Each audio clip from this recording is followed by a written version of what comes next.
music actually. So yeah, it's I nice think that's another reason, going back way to the beginning of this interview. I think when you asked me about like the melodic kind of perspective on it and like how I make it, I think that's what I like about melodic music. It's like, it's a challenge because you got to actually compose and like create arps and like make stuff just mix and blend well and make a huge cinematic build up to everything, because you want to keep that crowd like intertwined with everything, especially like because you're going to be listening to like a 3-minute, 4-minute melodic song, because melodic songs just are that way. They're long and there's a story. There's a story to it. Yeah. And I feel like these last tracks, like I said, they all have they do have all a story to it, like I said. And I think just having everything come to a complete 360 at the end, it pays off, because you're like, wow, I remember that night where I had to write that melody like over 50 times and I finally got it. And Lord, like, it got that art like to sit right with the build up and everything. And like, yeah, I think once you complete a melodic tune, it like really does have like a huge payoff, because you just go back and look at everything and you're just like, wow, like I remember that night I was struggling with this, or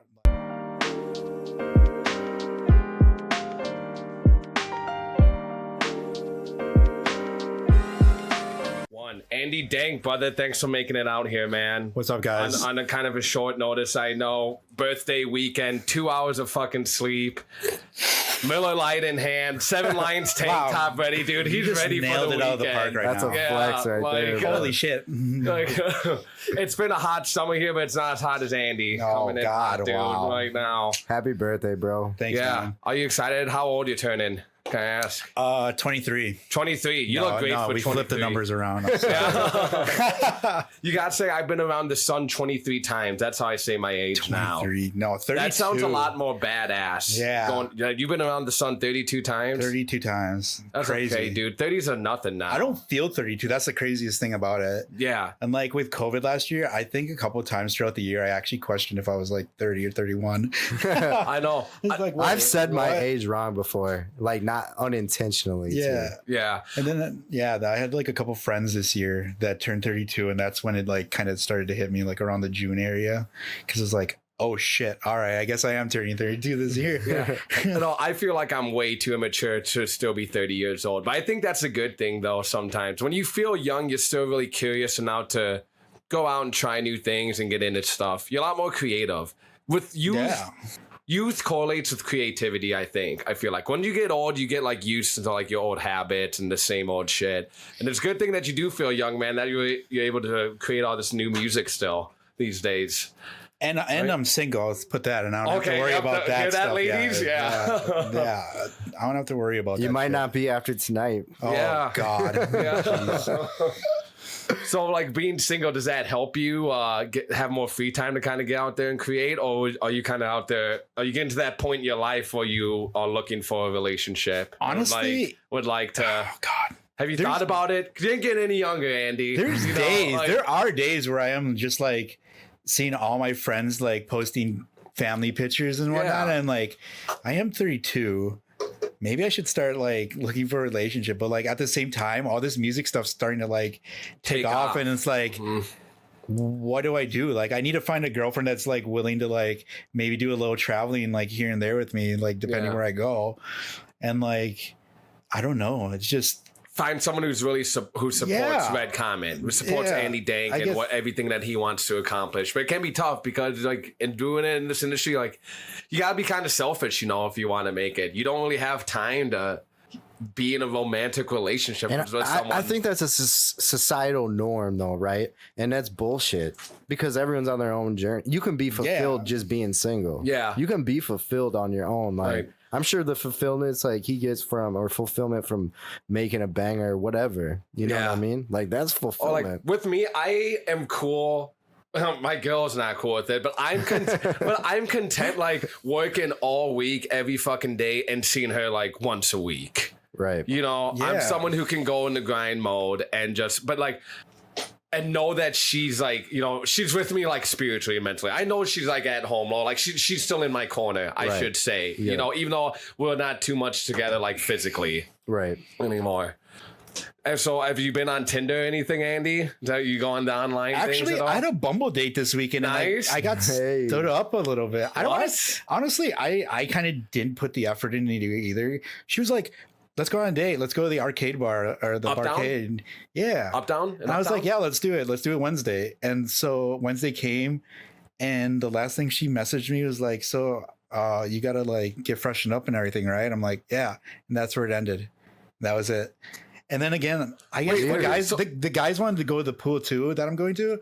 And I kind of was like, I kind of want to do that more. Hang with the boys on a Wednesday. Yeah. I haven't done that in a while. So I was like, And she didn't message me back the whole rest of the day. So I was like, should I like put the effort in to like message her back, or like, should I just go hang with the boys tonight? So I kind of just. Yeah. Kind of chose to go with the boys. Yeah, I kind of did. I just let it flow, I guess. Yeah. And then the next day she like unmatched me, and I'd said whatever it says on Bumble is like, I was like, all right, whatever, dude. When she sees she's Red Comet on a billboard one day, she'll be like, what the fuck? I think I'm unmatched that dude in Bumble. Oh my god. Do you have all your music stuff on your dating profile? No. You don't want them to know about that? I mean, I think I have a link to my SoundCloud. Yeah, I think I have my link to my SoundCloud. That's it. Yeah.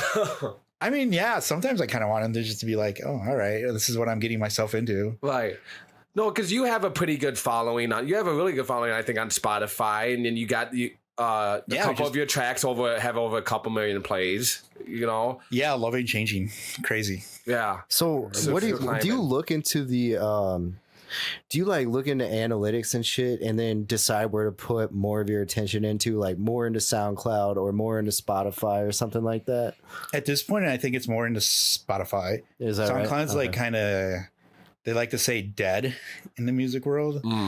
But like, yeah, I think it's definitely more Spotify these days and whatnot. You want to get those high monthly listener like plays up there, because like I think last time I checked I was at like 40,000 a month for listeners and whatnot, which is really good. Yeah. The Here Alone track that I just released with Maggie York, that really boosted everything. That's a dope track. Yeah, I listened to it recently too. That's a really dope track. Oh my god, you're really good, dude. When I'm just listening, it's so clean, dude. Like the production of your tracks a lot.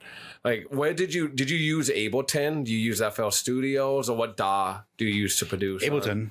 Ableton. Like, I kind of started in FL back in the day, but like it just never clicked with me, I guess. And then I don't know, one day I just picked up Ableton, and like I guess at that point it was like industry standard, and I just went with it, you know, and stuck. I've tried to break off of it just to, you know, maybe like see if something else would click, but like I just go back to Ableton because, you know, I know everything in Ableton now that I know. Are you what's your background in music? Like, would you start out as like a musician? Your music is very musical, that's why I'm asking. So like, do you play instruments, or like... I've been doing this since 5th grade. Like, since I could get my hands on an instrument, I've just stuck with it. Like through high school too, I was in like marching band.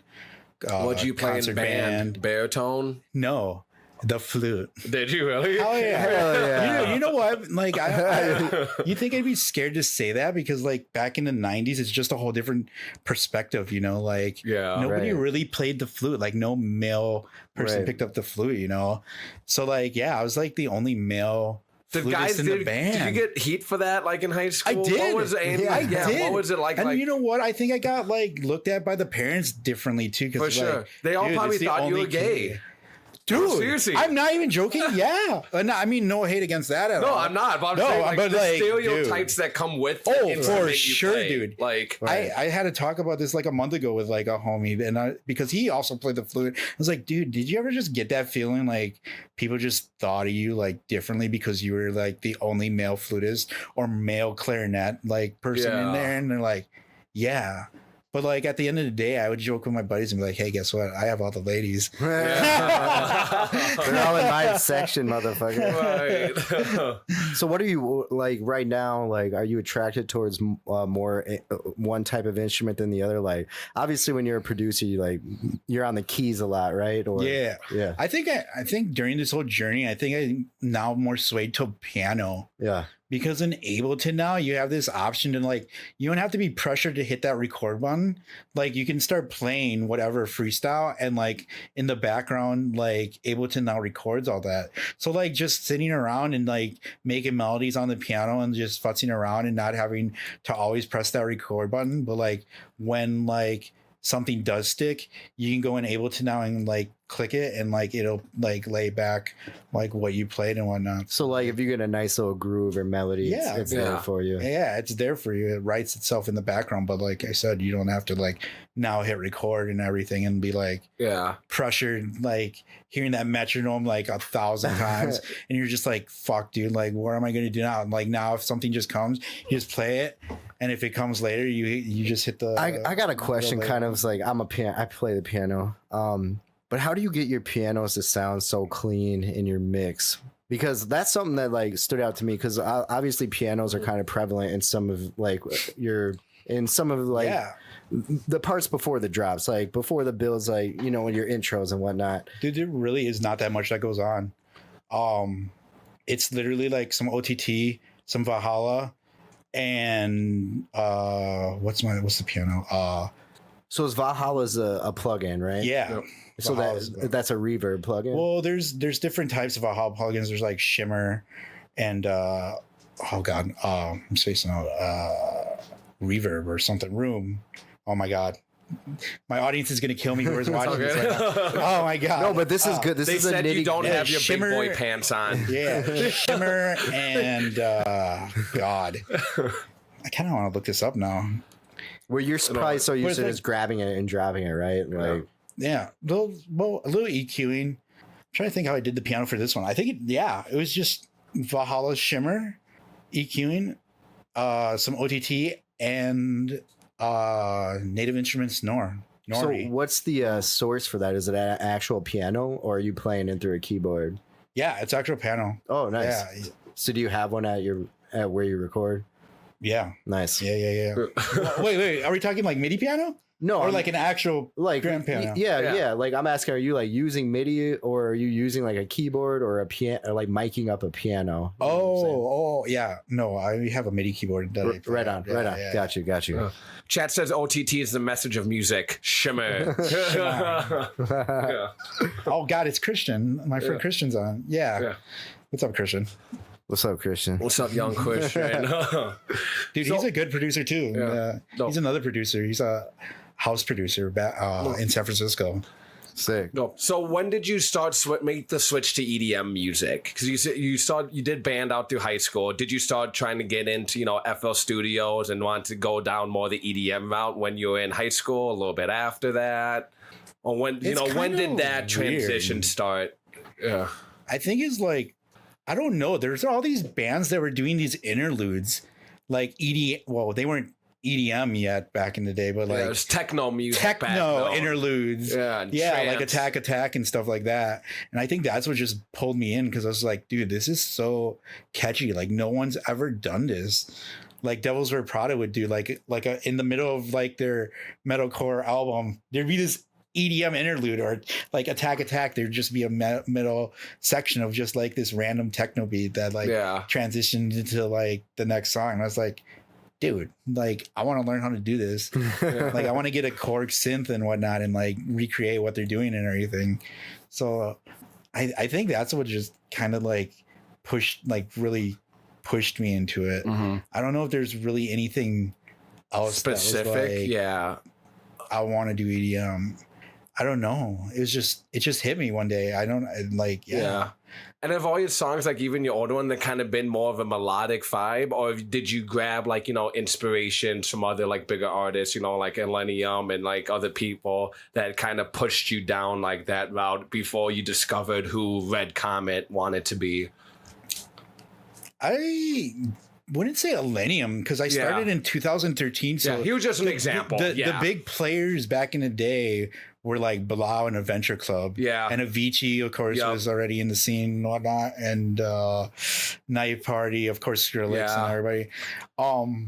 I think for sure Blau and Adventure Club. Yeah, I love Blau actually. And then I think one day I was just trying to search for new music. There's like something called dubstep.network or something where you could like discover all these up and coming like melodic and dubstep artists. And I just stumbled upon like Said the Sky and Millennium, and like they were just starting out too, you know? And I was just like, dude, this is sick. And like, yeah, the rest is history. That's so dope, man. Yeah, I really like how all your tracks have vocals in on it. And I think a lot more of the EDM world is leaning towards like actually having a song almost. Like, because I think about when we were talking about like techno back in the day, like Tiesto, it was really just the same beat. And if they had vocals, they would just say the same thing over and over again. Push like a me, and then just touch vocal, me. Vocal Benny chat. Benassi, dude. Right. Satisfaction. When I think about like some of the early songs that got me in to techno music, like Benny Benassi's Satisfaction comes to mind. That shit came out when I was in like middle school. Mine was Daft Punk, but like Discovery was just, you know, One More Time.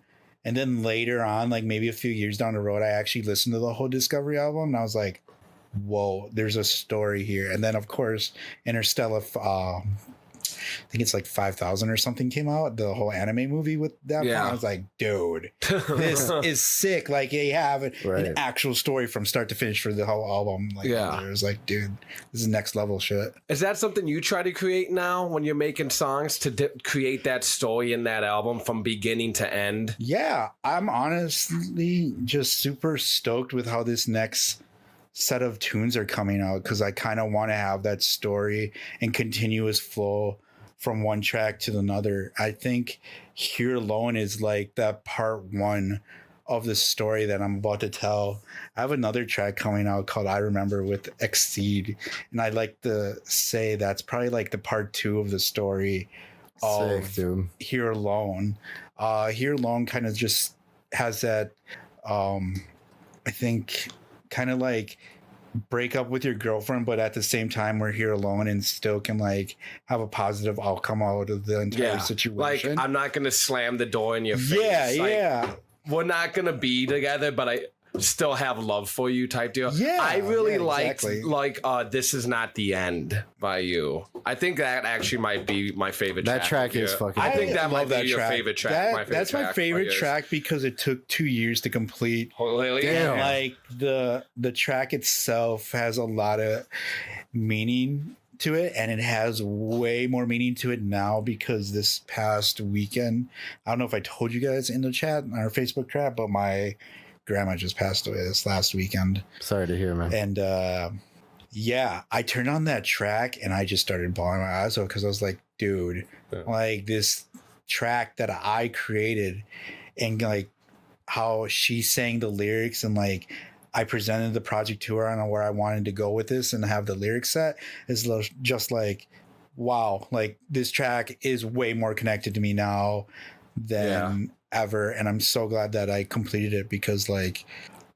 it's like Andy 2 years ago, or whenever that song came out, made that, I think a year ago for now. the future, like for future Andy, like for this moment. It's weird, like when sorry, go ahead. Oh yeah, no. At the same time, last year when I was just finishing that track up too, before I sent it to Constant to sing on it, I had another 2 group of friends pass away on me that were like literally, I think, less than a month apart of passing away.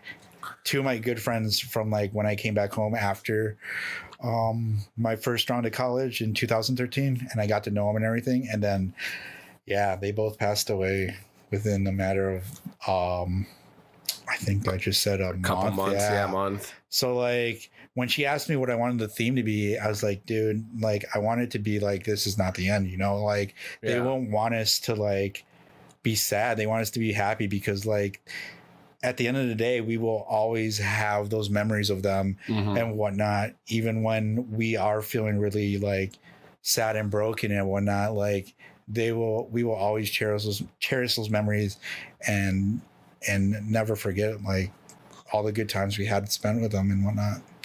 So hearing that last week when my grandma, I was just, dude, it was so hard. And that's definitely one of my now favorite tracks that I've ever done. That's dope. I mean, it wasn't like not my favorite track I've ever done. Right. It was, like I said, it took 2 years to complete. So like just having that completed, because it almost didn't get complete because I got so frustrated with it.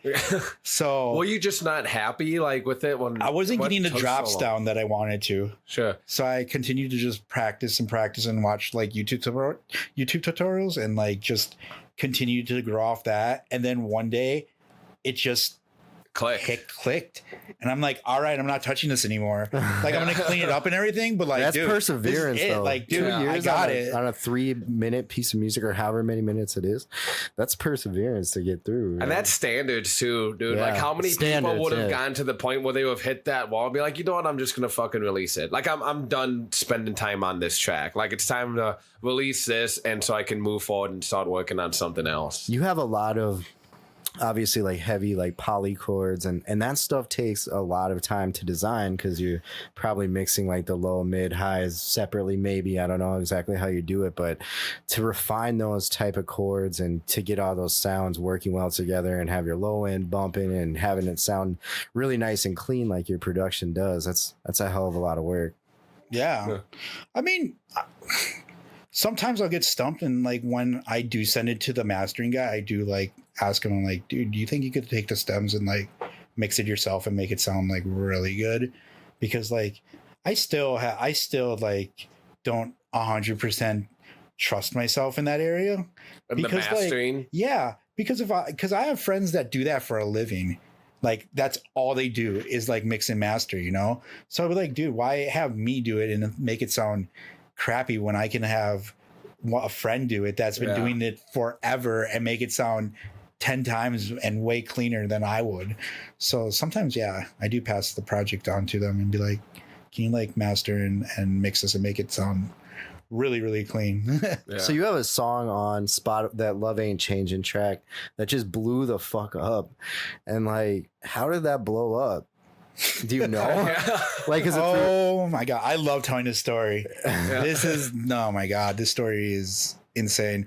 So we just made the track, you know, just like we were just like, dude, all right, it's just gonna be a collab with us three. Can I stop you for a second? Yeah, how did you get in touch with GhostDragon and is it Caslow? Caslow. Yeah, how did you get in touch with these other DJs first of all to produce that? Caslow and we did some remixes before we met GhostDragon. I think GhostDragon hit up Caslow because me and Caslow were going into another kind of project of like, do we want to do another remix or do we want to actually start an original?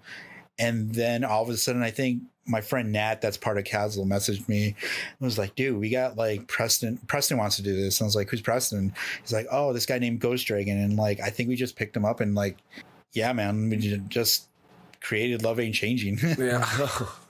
Now, for the chick who did the lyrics on that, how did you meet her? Or did you just... That was all Preston. Solo? Okay. I came back from work one day and Nat messaged me and he's like, dude, we found a lyrics or a vocalist. I was like, really? I was like, how much? And I'm like, he's like, it's kind of expensive. And I'm like, looked at it and I was like, are you kidding me? This is way high. Like, this girl's like been on Armin van Buuren tracks. Like, really? Holy crap! Like, I guess we're gonna split this 3 ways. And he's like, yeah, we're gonna split this 3 ways. I'm like, dude, money well spent. Yeah. Right? Oh my God. Yeah. But how did the track get so big? Is it just because it's dope? Back to that. Is it just because it's dope? So, like I said, we were just. Like I want to know. We were just like I said, we just thought it was going to be another track. Like it was going to be at first a melodic kind of dubstep kind of track. And I kind of gave Nat my ideas of where I wanted to go with it. And like, it just didn't really click. It just with her, because we didn't have vocals on it yet. And it just didn't click. So we're like, dude, should we make this into like more of a poppy kind of thing? And so like Nat and Preston, they kind of did their thing with what I gave them, whatnot. And things just came together after that. And like, yeah, we were just going to release it, you know, like we didn't think of anything being. I think that's what the magic is about the industry is like if you go into it where you're like, dude, we got a bang here. I feel like you're not gonna get that big like excitement and like blow up of it, but like us going in here going just like yeah, it's another track, all right, we're gonna release it and we'll see what happens. It was just crazy to see what happened after we released it. We were in December and like we got like I think we hit 100,000 plays in less than a month on YouTube. On YouTube, first, oh yeah, this was all YouTube first. So we hit like 100,000 plays. I think in like I don't want to say like 4 days, maybe a week and or something. What channel did it first get posted on? Was it one that had a pretty good following already? We released it with Wave Music. Okay. They're kind of been around. Alex and them have been around for like a while now, like Proximity, I think. Yeah. Maybe a little ways up. I've been listening. I've been going to YouTube for music, dude, almost like forever. I think that's what I use YouTube for more than anything, actually, is for music and listen to political mouth runners. But those are my two things. Oh yeah. We came to December, and then at the end of December, we like were at 500,000 plays on YouTube. And I was like, all right, guys, this is crazy. Because at first, Preston was like keeping an eye on the track super hard. Like every day we were getting messages from him, just him updating us on it. And like it started to get into kind of the meme-ish territory of it. And we're like, fuck. Like, we really do not want this to be a meme. Why not? That's because, when you know you made it. Well, because like we don't want this track to be a joke track. Because the first part of the lyrics is I choose you. And like Pokemon. Yeah. So the song was getting put to like Pokemon like montages and stuff like that. And we're like, fuck, dude, like, no, this is not what we wanted. Like, we just didn't want it to go that route. But like I said, then all of a sudden December hit, it was like 500,000 plays on YouTube. And we're like, holy shit. We may have something here. And then I was like, all right. So if we get to 1 million by March, February, I'm gonna flip the fuck off. And then of course, like it did, like right, like I think it was 1 week before March, before I said it was gonna hit 1 million. It hit 1 million on YouTube, and my phone just started blowing up that day. I was like, holy crap, we did it.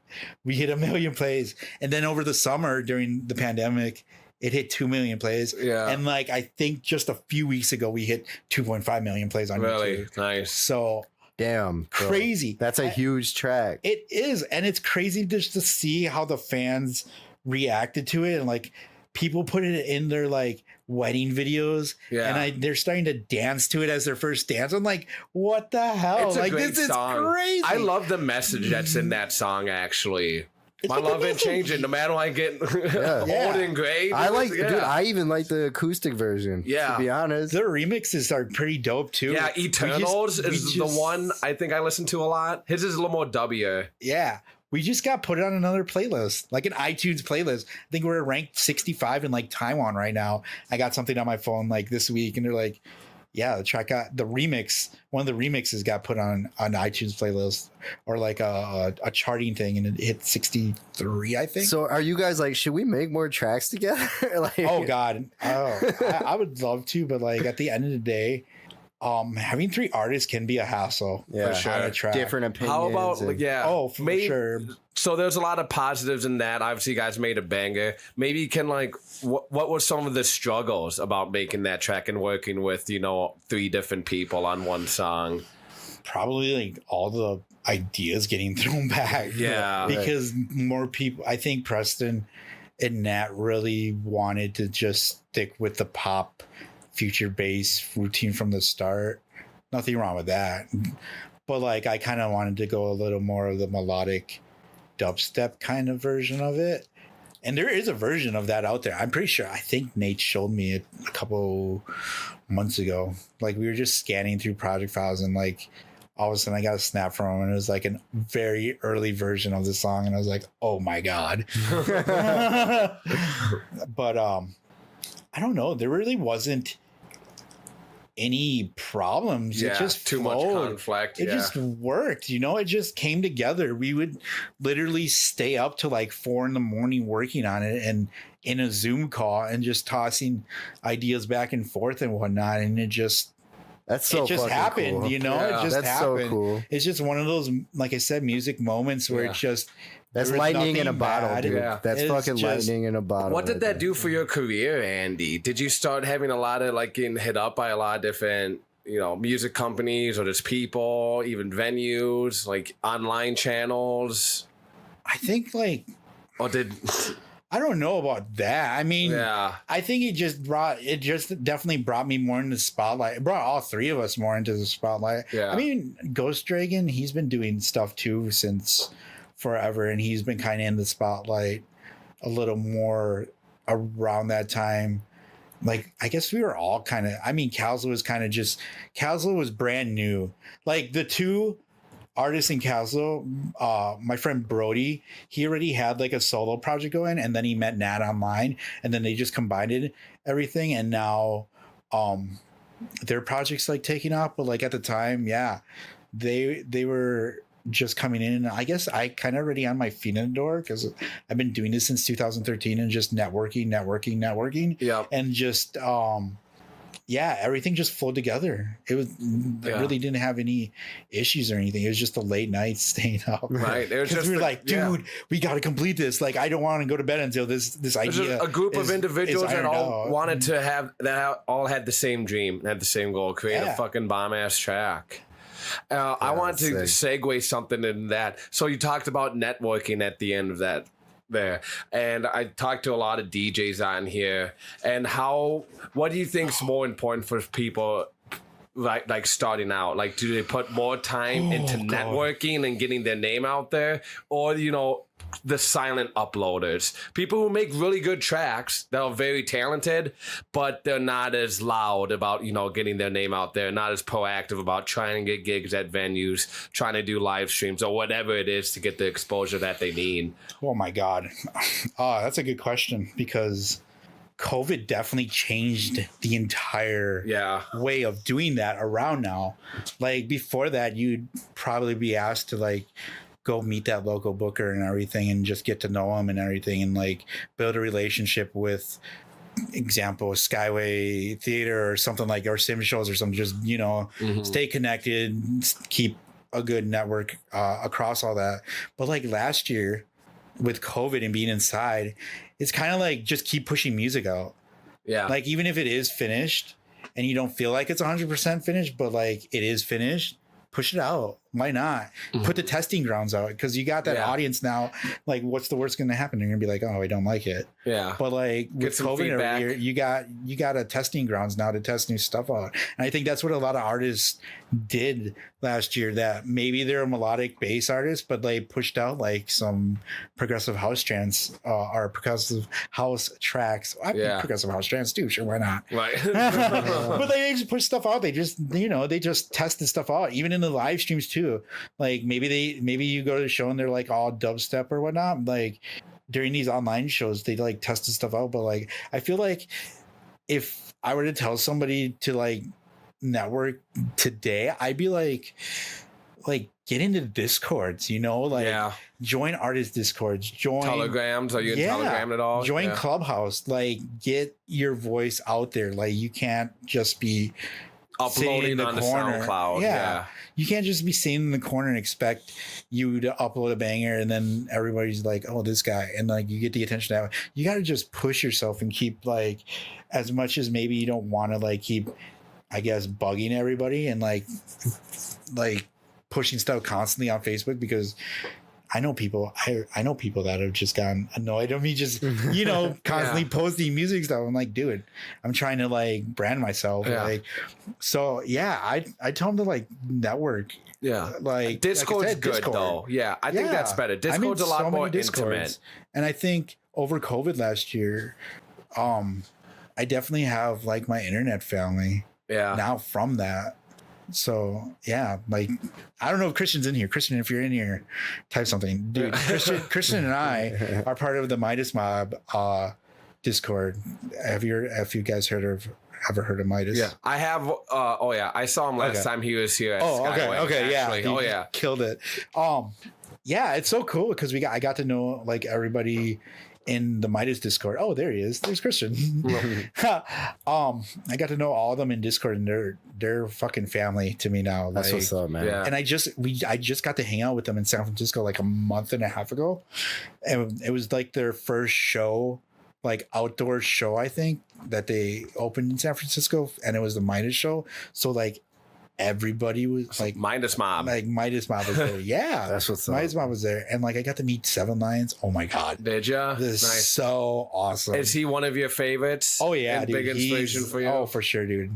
I've been listening to him since 2013. Some of my friends think he's overrated. No I'm not trying to way, take a dude. jab at you, but some of my friends, I've heard that. I love it, dude. He's such a nice guy. His wife was there and his girlfriend was there too, and like, dude, they are the nicest people I met. I had such a nice conversation with each of them when I was in San Francisco. They're really nice people. Nice. So you just met them at a party? They're kind of they were at the Mitis Mob gang? So the Mitis show that Mitis was playing at the next day, Seven Lions' wife and girlfriend, they were playing as Jim and Tori in the morning, and then at night the second show for the Mitis show played.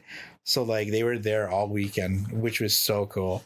And like it was so cool because like, you know, Seven Lions is big, right? Yeah. Like, he's huge. He's been to the Armory, so Wade and I bartended so there. Much respect for Mitis. It's he let Mitis go here, and he literally just sat in the corner and was just like played it cool, and just, you know, just listened to the music that was there. And I was like, dude, I have a lot of respect for you. That's being humble just too. Just to give no fucking ego about it. Like he didn't do anything. He still jammed out. He would come down in the crowd and like dance and everything. And like, oh my God, yeah. He didn't. I mean, of course, the fans are just like, oh my God, Seven Lions. But like, right. Like as an artist perspective, to see that, to just see him like not be in the spotlight and let Mitis and his wife and girlfriend like be in the spotlight that whole weekend. Yeah. Dude, amazing. It was so cool. That sounds like a dope time out there, bro.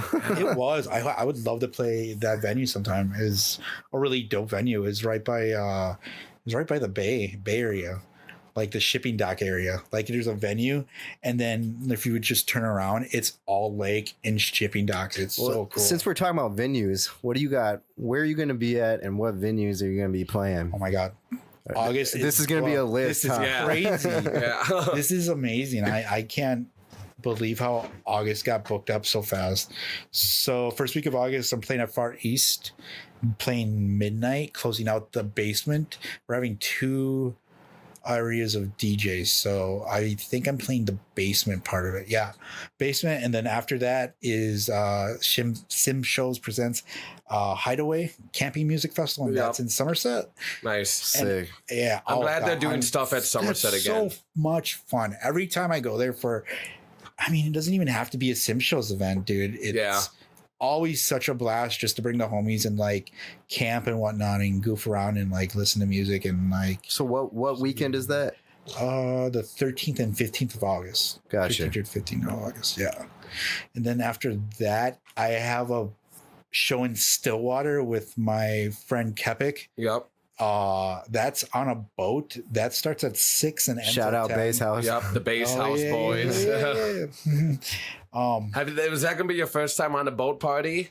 I think that's I think awesome. Rave boat so. party. I don't think I've played a boat rave party before. I don't even think I've been on one. I've seen friends that have thrown them and been on it, but like every time I want to do it, it just sells out instantly because everyone, I guess it's a thing. Yeah. Geez, yeah.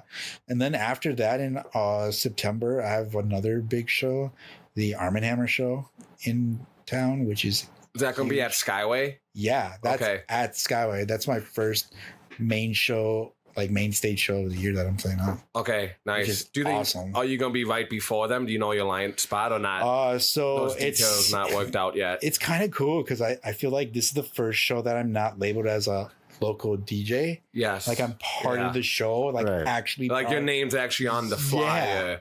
Like I hate, like I feel bad. Well, I had a buddy Vasco over here too, and he's opening for Aliens tonight.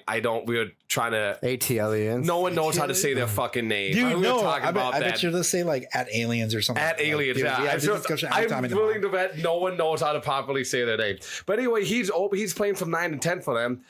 Everyone else is on the flyer except him. And it's kind of bogus how Skyway does people like some of the local They might guys not be like the that. ones who are making that flyer. True, though, you know. but- I don't think it is. I think it actually is like, yeah, tour management, because like the tour management reached out to me personally and they're like, do you want to play this show? Like be a part of the show. Yeah. And like Do you think they Yeah. did they reach out to you because they knew you were geographically close to this location too?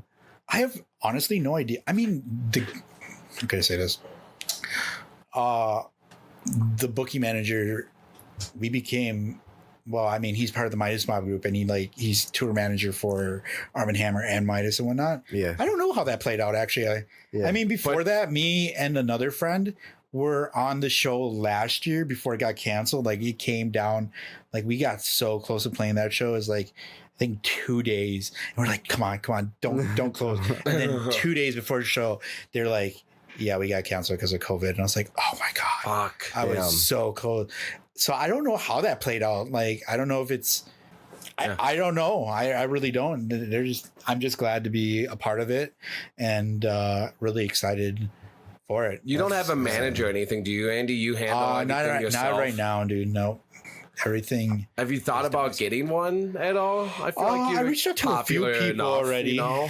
Yeah, I already reached out to a few people already, and they were just not looking at the time to take anyone under their wing yet, because maybe COVID. But like, I mean, I guess I could try again now and see what happens now that shows are in full swing. I've been thinking about it a lot lately to see if I could maybe land something. I don't know. Yeah, it's just me at this point, and That gives you a lot of freedom though too, right? it does. It kind of does. It's You can do Yeah, I whatever don't- the fuck you want. I don't have anyone tell me I can't play a show because I can't or something because I'm Right. under Yeah. contract. You're like, you know, I don't know. Like, you can't play this show because maybe For whatever reason. Yeah. Yeah. Oh, it's sick. It sounds like you got a lot of good shit on deck, man. Yeah. I'm super excited. Like everything this fall is booked. Right. Like, it's just crazy how like shows just came back, and like, it's just crazy how you have to try to manage your time with all of them. But like every show that I want to see, like all the melodic shows, they like all crunched, like they're just all crunched together, and it's so hard. You won't be To able to see all pick. the ones you want. Exactly. Yeah. Like Porter Robinson, the night he comes, Shout out Armory. Yep. Angels and Airwaves plays at the Skyway, and Oh. I'm like, damn it, like what do I do? Come to the Armory. Go Come to to the see come to the Porter, Armory. or do I go See 'em see both. Angels and Airwaves? Yeah. Angels and Airwaves isn't going to go to 2. I don't think they, you know. I don't think so. I don't know. You But can if probably you- catch a little bit of their I sets, haven't run over to the seen a Armory rock quick. band in forever, and I really want to. Dude, I'm a huge Blink-182, Angels Airwaves, Pulse 44, Boxcar Racer. Oh my god, the list Yeah. goes on. Dude, anything with Mark, Tom, and Travis in it, I'm just a huge fan of. And I don't know. Yeah, it's kind of crazy. I just want to see an Angels and Airwaves show, Yeah. you know. But like at the same time, I want to see the whole Porter show, because Yeah. that online. Have you seen the Porter show when he came online, the Second Sky show?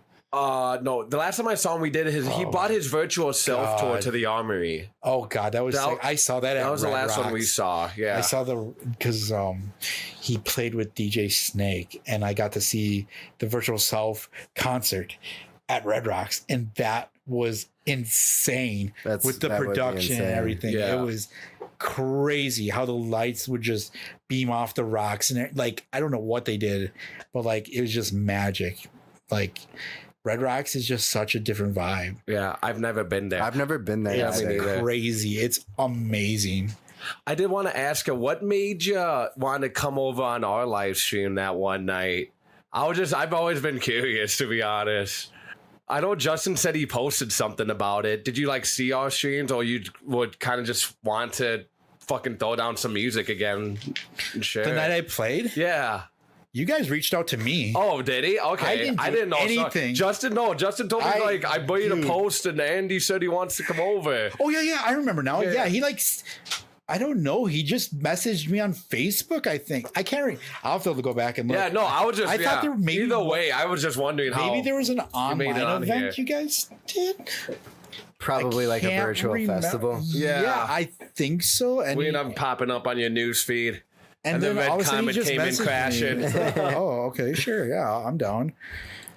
Oh, dude, that was an awesome show. I've listened to that set a few times now. It's a good set to listen to while you're working out. Yeah. Oh, I'm trying to keep up with the chat here. Legendary B2B Mitis. Oh yeah. Oh my God, that the first night of the show and the first Mitis show of the night. Later that night, he came out with 7 lines, and they did like an entire hour like B2B set. Damn. So like the first hour was just like a Mitis set, and then they came out. He brought 7 lines on and did like an entire hour B2B set. It was insane. Dope. Yeah. Now, I got one more question for you. How did you come up with the name Red Comet? And is there any meaning behind that at all, or is he just? There is. Oh my God. So first off, the Red Comet is I'm a huge anime fan. Okay. And Red Comet is part of the Gundam universe.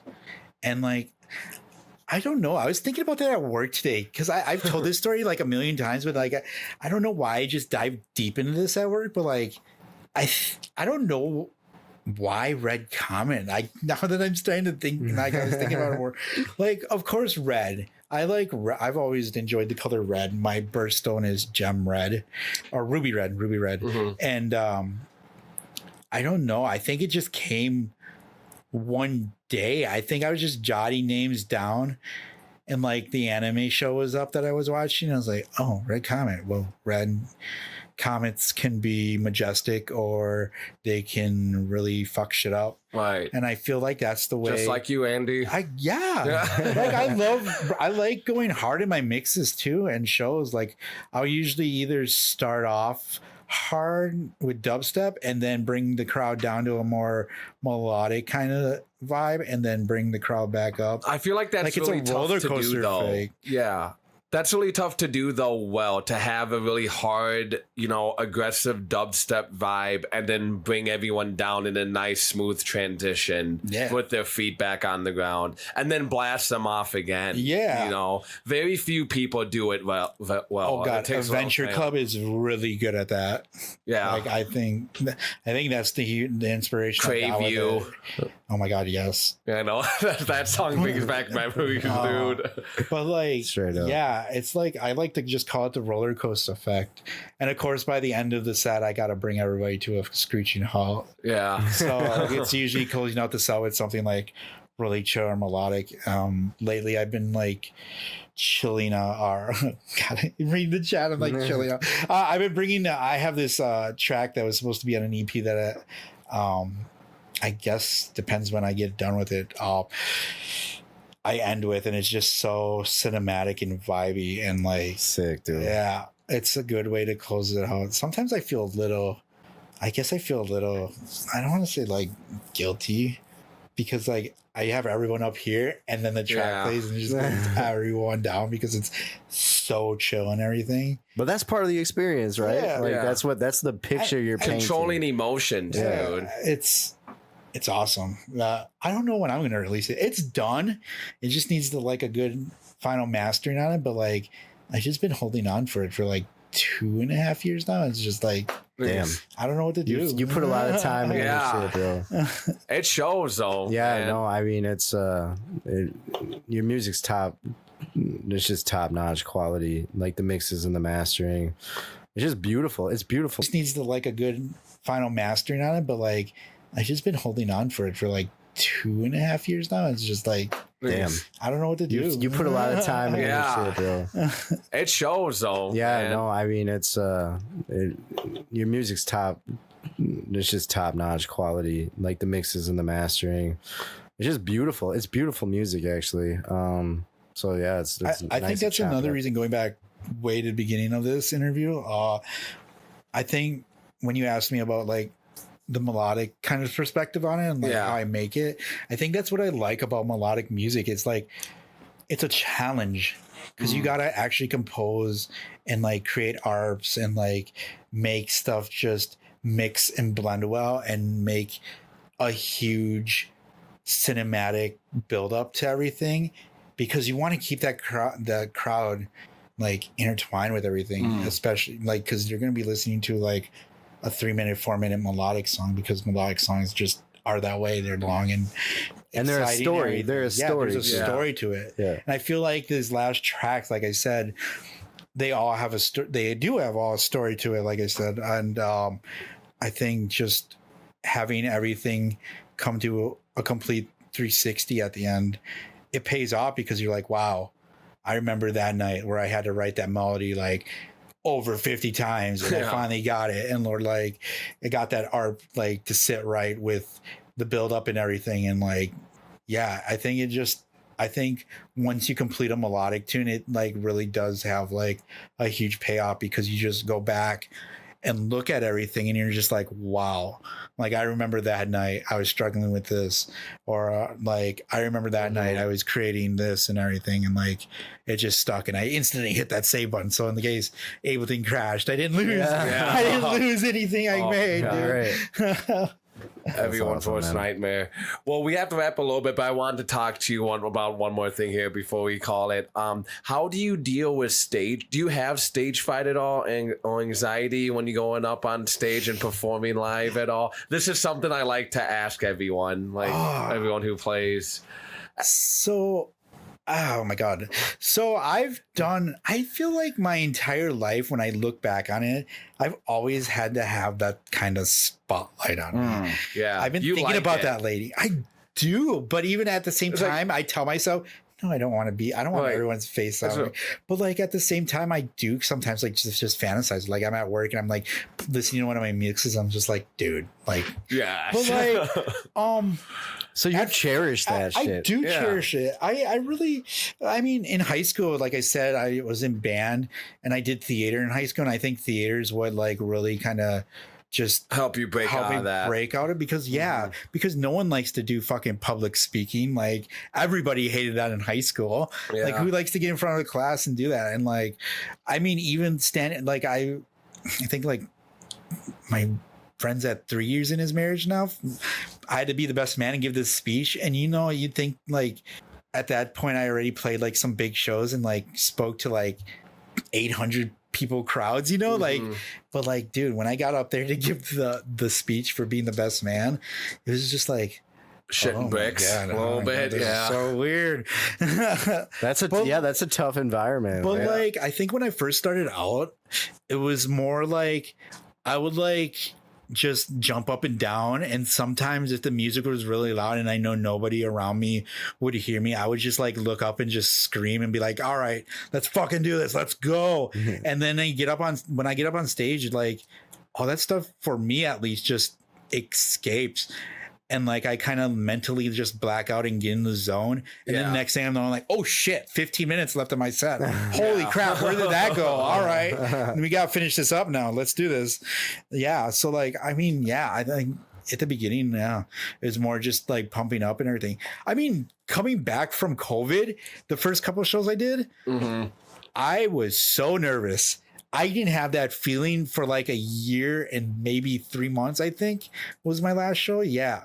At the time. Yeah. And so like coming back, I was just messing with my friends like, dude, I'm so fucking nervous. Like, dude, I have never been this nervous.